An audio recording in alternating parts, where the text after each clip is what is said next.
Maju ke depan wahai pribumi. Ditulis oleh Insinyur Soekarno pada Surat Kabar, Suluh Indonesia Muda, tahun 1927. Sebuah bangsa, menurut saya, adalah sekelompok orang bersejarah dari kohesi yang dapat dikenali yang dipersatukan oleh musuh bersama. Theodor Herzl. Pada saat itu, H.C. Zengraaf dari Surat Kabar Perdagangan Surabaya, mempropagandakan formasi Front Eropa untuk berdiri lebih kuat melawan massa pribumi, yang semakin mendapatkan pijakan di berbagai organisasi mereka, dengan mengorbankan gengsi orang Eropa, yang di masa lalu cukup untuk melindungi penguasa dari penduduk asli. Suaranya tetap menjadi suara mereka yang pernah menangis di padang belantara. Dia belum menemukan tanggapan positif dari pers Eropa di negara tersebut. Dia hanya mendapat jawaban negatif dari partai sana, mereka menolak ide Front Eropa.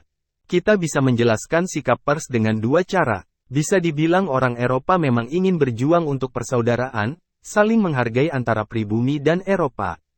Atau kita dapat menjelaskan sikap ini dengan fakta seseorang merasa, tepatnya dengan pembentukan Front Eropa, tepatnya dengan konsolidasi, seseorang akan melemahkan dirinya sendiri, bahwa pembentukan bagian depan Eropa pasti akan melahirkan bagian depan pribumi, di mana pribumi dapat menyeimbangkan bobot nomornya, yang tidak mungkin dinetralkan oleh ketegasan organisasi di sisi Eropa saja. Manakah dari dua penjelasan ini, mana yang lebih masuk akal? Mungkin bertentangan dengan pernyataan pertama bahwa di masa lalu orang tidak pernah merasa perlu persaudaraan. Orang Eropa telah dengan hati-hati mengisolasi dirinya di suatu negara, dia menjauhkan diri dari apapun yang tidak Eropa, dia menolak segala tawaran dari kami. Dia membentuknya sebuah masyarakat, yang tidak memiliki titik kontak dengan orang Indonesia. Lalu kenapa tiba-tiba mata sayang itu? Dari mana gagasan persaudaraan itu? Kami orang Indonesia, kami pikir itu mencurigakan? Kenyataan bahwa rakyat dilimpahi kasih persaudaraan mendukung hipotesa kedua justru pada saat kita bangsa Indonesia berhasil memperoleh kekuatan melalui pembentukan kekuasaan di berbagai organisasi, bahwa hari ini kita bukan sekadar masa orang buta huruf, tetapi masa orang buta huruf terorganisir yang tahu bahwa apa yang kita tawarkan dalam kebijaksanaan skolastik, dalam bakat organisasi dan teknik organisasi, cukup dikompensasi oleh jumlah kita. Tentu saja, kami orang Indonesia, kami memahami bahwa di mana kami semakin sadar akan kekuatan yang berasal dari keunggulan jumlah kami, ditambah dengan penurunan pamor penguasa kolonial, hubungan akan menjadi semakin tegang. Kami memahami bahwa gambar yang benar secara matematis dari garis pemisah antara pribumi pencari kekuasaan dan Eropa pemegang kekuasaan berarti melahirkan klimaks dari hubungan yang memburuk antara pribumi dan Eropa. Tetapi kami juga memahami bahwa semakin murni dan lebih awal antitesis dinyatakan, semakin berkarakter perjuangan itu, dan semakin baik antagonisme diakui, semakin tepat tujuan perjuangan. Kalau kita melihat ini, langkah selanjutnya, oleh kita orang Indonesia, sudah jelas. Asalkan kita siap untuk mengambil dan mengadopsi sebagai milik kita semua yang masuk akal, bahwa kita harus dapat menerima pelajaran bahkan dari musuh. Meskipun diubah, sesuai keinginan kita harus mengikuti nasihat H.C. Zengraaf. Sebuah Front Eropa, melemahkan posisi Eropa di negara kita. Nah, maka tentu saja, bagian depan pribumi, akan memperkuat posisi kita. Apa yang ditolak musuh pastilah baik bagi kita. Kita harus pergi ke formasi kekuasaan, pada pembentukan kekuasaan, yang hanya dimungkinkan oleh real politik bagi kita, untuk pembentukan kekuatan, yang hanya mungkin melalui pembentukan Front Pribumi. Itu sebabnya bagian depan pribumi ini datang. Semoga setiap orang Indonesia memahami bahwa ketiadaan persatuan telah menjadi penyebab kekalahan kita dalam perjuangan kita melawan Barat.